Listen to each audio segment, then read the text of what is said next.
Last week we explored what happened when God said, "Let there be light." And we saw an explosion, right? Boom, he lit up the cosmos. This week, let's look at, "Let the earth bring forth life and living creatures of every kind."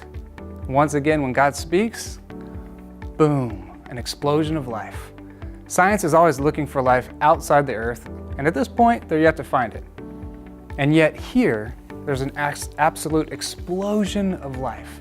You can go into the deepest, darkest cave or the depths of the ocean, and even on a slab of endless concrete, cement, to make a massive freeway. We have a lot of that in Houston.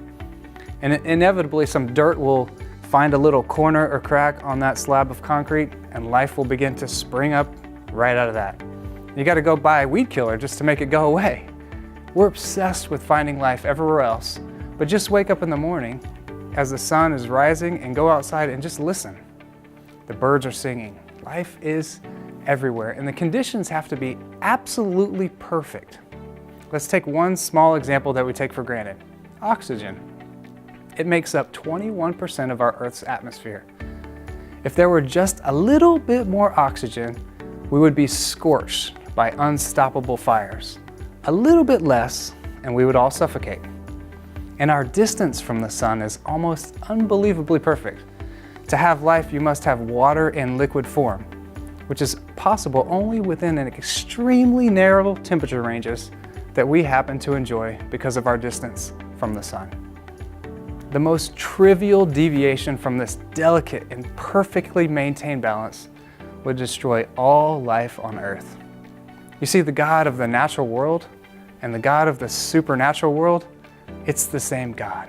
It's the same divine artist. And we should expect to find traces of who He is and how He operates in our visible world. We see unimaginable beauty, perfection, magnitude, and distances that almost shut our little minds down. And in doing so, we begin to wonder, marvel in splendor, contemplating the infinite, His wisdom, His power, His majesty. From Psalm 8, "O Lord, our Lord, how majestic is your name in all the earth. You have set your glory above the heavens. And when I look at the heavens, the work of your fingers, the moon and the stars which you have established, what are human beings that you are mindful of them? Mere mortals that you care for them." Next week, we take a look at the human person.